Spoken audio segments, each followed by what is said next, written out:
What if the person hired to save your child was the one killing them? What if the most dangerous serial killer wasn't hiding in dark alleys or stalking strangers, but standing calmly beside a hospital crib? What time is it where you're watching this right now, late at night, or in the middle of the day when everything feels safe? And here as the most chilling question of all, if your newborn had been placed in her care, would you have trusted her? Because this story isn't loud, it isn't bloody, and it isn't obvious. It's silent, clinical, and hidden behind a nurse's smile. Welcome back to Historical Serial Killer, where we uncover the darkest true crime stories in history. Before we begin, comment below where you're watching from, because this story spread quietly through hospital walls, but its warning reaches everywhere. Her name was Genene Jones. She wasn't a drifter, she wasn't a criminal mastermind, and she wasn't even suspected for years. She was a pediatric nurse, a woman trusted with the most fragile lives imaginable: newborn babies. Between the late 1970s and early 1980s, infants under her care began dying suddenly, mysteriously, and without explanation. Doctors were confused, parents were devastated, and hospitals whispered, but no one stopped her. By the time authorities finally intervened, Genene Jones was suspected of killing up to 60 babies, possibly more. Some died in hospitals, others died in a small rural clinic, and many deaths were quietly ruled natural. This isn't a story about rage, it's a story about control. And by the end, you'll be asking yourself how many killers are hiding behind uniforms we trust. Genene Ann Jones was born in Texas in 1950. Her childhood was unremarkable. No extreme abuse, no obvious trauma, no flashing warning signs, and that's what makes this case so unsettling. She was quiet, reserved, often described as socially awkward. From a young age, Genene wanted attention, but didn't know how to ask for it. She wasn't popular, she wasn't admired, and she wasn't special. At least not yet. Do you think serial killers always show signs early? Or do some learn how to hide in plain sight? As a young woman, Genene gravitated toward medicine, not because she loved healing, but because hospitals gave her something she desperately craved: importance. In a hospital, people listen to you, they depend on you, they need you. She trained as a licensed vocational nurse and eventually found her way into pediatric care, surrounded by tiny patients, fragile lives, and parents filled with fear. This environment gave her power, and slowly she became addicted to it. Coworkers would later describe Genene as overly eager during emergencies. Whenever a baby crashed, Genene was there. Whenever alarms sounded, she responded first. At first, this made her look dedicated, even heroic, but something felt off. Babies would suddenly stop breathing, heart rates would drop without warning, and somehow Genene was always nearby. Doctors began noticing a pattern, but patterns are easy to ignore when you don't want to believe what they imply, because who would ever suspect a nurse? Experts later suggested Genene Jones suffered from Munchausen syndrome by proxy, a condition where caregivers cause harm to those in their care in order to gain attention and sympathy. Think about that for a moment. Not killing out of hatred, not killing for money, but killing to feel important, to be seen as the savior, to hear people say, "Thank God you were here." Does that motive make this case even more disturbing to you? By the late 1970s, Genene was working at a children's hospital in San Antonio, and that's when the deaths began to cluster. Infants who were stable suddenly collapsed, resuscitations failed, and medical explanations didn't add up. But instead of stopping her, the hospital quietly moved her. No police report, no investigation, just silence, and that decision would cost lives. Genene Jones left the hospital and began working at a small rural clinic in Kerrville, Texas, a place with fewer staff, less oversight, and more trust. And here, the deaths accelerated. Babies stopped breathing. Some survived after emergency intervention, others didn't. Parents were told it was tragic, unavoidable, God's will, but the truth was far darker. Let me ask you something, and be honest. If multiple babies died in the same clinic, would you question it? Or would you trust the professionals? Because Genene Jones relied on one thing above all else, our blind trust in authority, and that trust was about to be shattered. By the early 1980s, suspicion was growing. A doctor would finally speak up, records would be examined, and one terrifying pattern would become impossible to ignore, because the babies weren't dying naturally. They were being poisoned, injected, silenced, and the nurse who held them was the one doing it. Suspicion didn't arrive all at once. It crept in slowly, quietly, the same way the babies were dying. At the small clinic in Kerrville, staff began to notice that emergencies only seemed to happen when Genene Jones was on duty. Newborns who had been stable would suddenly crash. Their breathing would slow. Their skin would turn blue. Parents would scream. Doctors would rush in. And there she was again, calm, composed, already at the bedside. To outsiders, she looked like a hero. To those paying attention, she was becoming impossible to ignore. The same nurse's name appeared again and again, next to unexplained infant collapses. Babies who should have lived were dying, and Genene Jones was present nearly every time. Ask yourself this: how many coincidences does it take before you call it something else? Dr. Howland confronted Genene directly, and her reaction wasn't panic or fear. It was anger, defensive, cold. She insisted the deaths were natural, blamed weak infants, bad luck, anything but herself.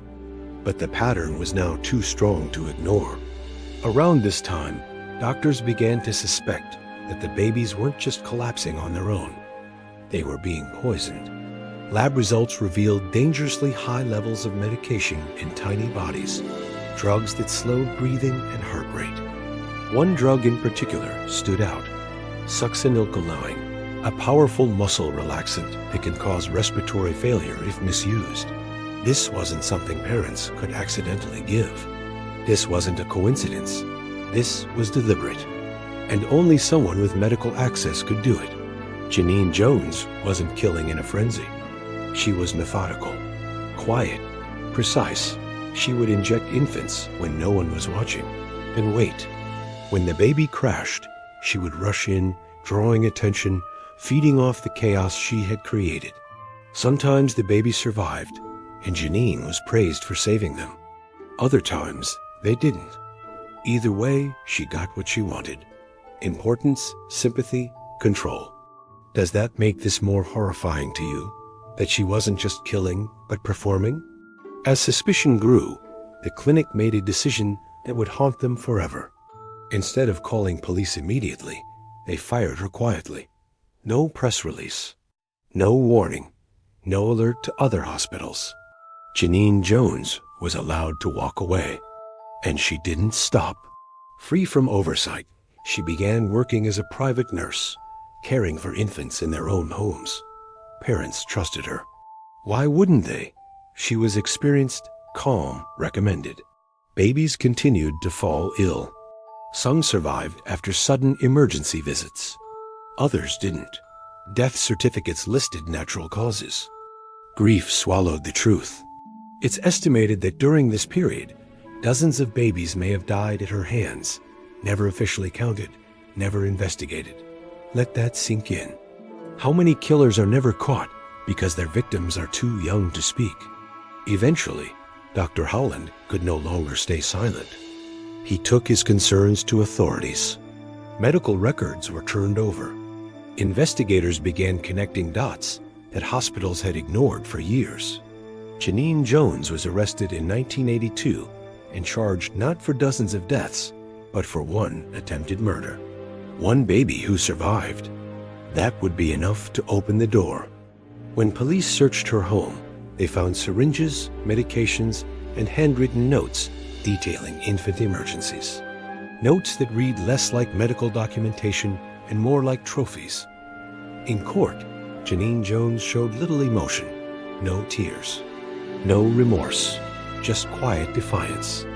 She was convicted and sentenced to prison, but the full scale of her crimes would never truly be known.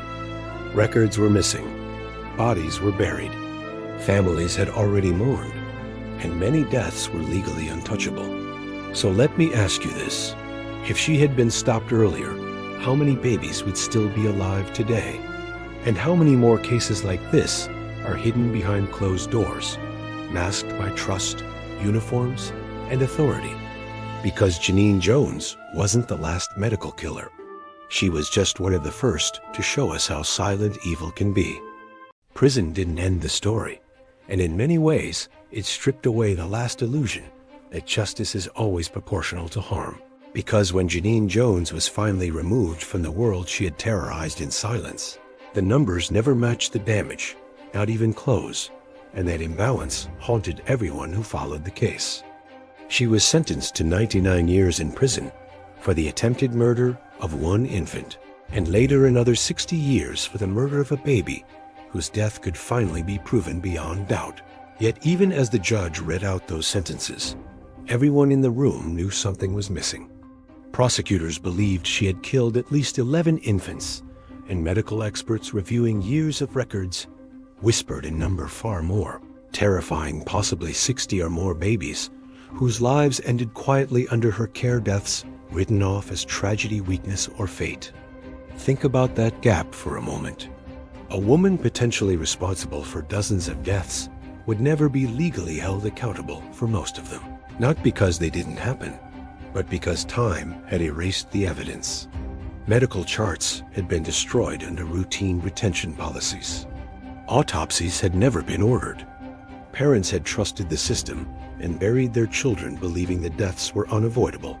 Justice, in this case, arrived late and incomplete, and that incompleteness became part of the horror. For decades behind bars, Genene Jones refused to give the world what it wanted most, the truth in her own words.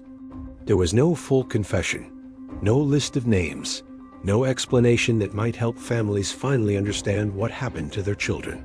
She maintained her innocence in public statements, occasionally suggesting she was misunderstood, scapegoated, or unfairly targeted, even as medical consensus overwhelmingly pointed toward deliberate harm.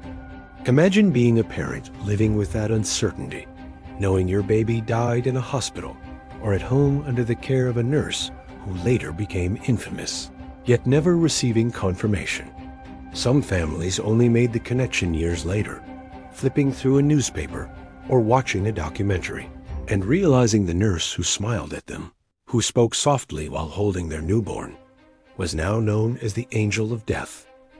That realization doesn't bring closure. It reopens wounds. It rewrites memories. It turns moments of trust into moments of terror long after they've passed. And then, just when the case seemed frozen in time, another shock arrived. In 2017, news broke that Genene Jones might be eligible for parole due to changes in Texas sentencing laws, a technicality that transformed decades of assumed permanence into a real possibility of release. The reaction was immediate and furious. Lawmakers, prosecutors, doctors, and families spoke out, united by disbelief that someone associated with so much harm could ever walk free. Ask yourself honestly, how would you react if you learned the person suspected of killing your child might be released because of paperwork and timing? The state moved quickly, reopening old cases and searching for any charge that could legally keep her behind bars. In 2018, she was charged with the murder of another infant from 1981, a case that had lingered unresolved for nearly 4 decades.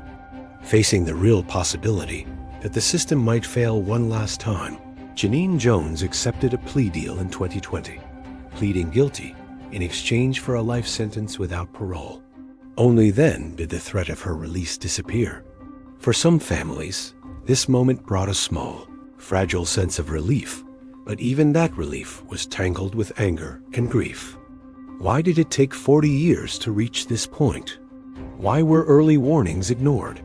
Why was a quiet firing allowed to replace an investigation when lives were clearly at stake? The legacy of this failure reshaped medicine itself. Hospitals began tracking patterns of unexpected deaths more carefully. Statistical monitoring programs were implemented to flag abnormal clusters. Whistleblower protections were strengthened so that nurses and doctors could speak up without fear of retaliation. The idea that a caregiver could be a serial killer was no longer dismissed as paranoia. Genene Jones forced the medical world to confront a truth it had long avoided, that evil does not always announce itself with violence or chaos. Sometimes it whispers, sometimes it smiles, sometimes it wears scrubs and earns trust one patient at a time. So before you move on from this story, ask yourself this: if danger can hide behind professionalism, kindness, and authority, how would you recognize it? And if someone warned you, would you believe them? Or would you assume the system could never fail that badly? Second section. Before we truly end this story, it's worth slowing down and asking why this case stays with people long after they hear it. Because it isn't just the numbers, or even the unimaginable loss of infant lives. It's the silence that surrounds it, the quiet rooms where babies stopped breathing, the unanswered questions left behind, and the trust that was never supposed to be broken. Genene Jones didn't stalk strangers in dark alleys or leave dramatic crime scenes behind. She was invited into homes, welcomed into hospitals, thanked for her service, and trusted with life at its most fragile. And that reality is what makes this story so difficult to shake. When we think about danger, we often imagine something obvious, something loud, something that gives us time to react. But this case reminds us that some of the most devastating harm happens quietly, hidden behind routine and authority. Parents handed their newborns to a trained nurse, believing they were doing the safest thing possible. Doctors assumed emergencies were tragic coincidences rather than deliberate acts. Administrators chose silence over scandal, hoping problems would disappear on their own.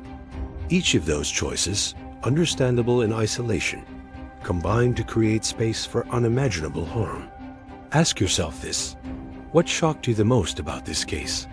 Was it how long she went unnoticed, how many warnings were dismissed, or how slowly justice moved even after the truth began to surface? Stories like this force us to confront uncomfortable questions about trust and accountability. We rely on systems to protect us, on credentials to guarantee safety, and on the assumption that people drawn to caregiving roles must be compassionate. But what happens when that assumption is wrong? What happens when someone seeks those roles not to heal, but to control, to be needed, to feel powerful over life and death? This is why the legacy of Genene Jones extends far beyond her prison cell. Her crimes changed how hospitals think, how data is monitored, and how concerns are escalated. They also changed how families and professionals think about vigilance. Awareness itself became a form of prevention. Yet even with these changes, the emotional cost remains. For families, there is no rewind button, no way to reclaim the future that was taken. There is only memory, grief, and the haunting possibility that the truth may never be fully known. When people say true crime stories are disturbing, this is what they mean, not the spectacle, but the way they challenge our sense of safety in everyday places. If this could happen in clean hospitals and quiet homes, places designed for healing, it reminds us that vigilance matters everywhere. So let me ask you something directly. Where are you watching this from right now? Is it late at night? The room quiet? The story sinking in a little deeper? Or is it daytime? The world moving on around you while you listen to something that refuses to be ignored? And after hearing all this, what lesson do you take away? If stories like this matter to you, if you believe remembering them is part of preventing them from happening again, then staying engaged, asking questions, and refusing to look away is more important than any algorithm. And if there's another case you want uncovered, another name that still casts a shadow, say it out loud. Because the darkest stories aren't just about the killers themselves, they're about what we learn from them and the cost we pay when we choose silence over truth.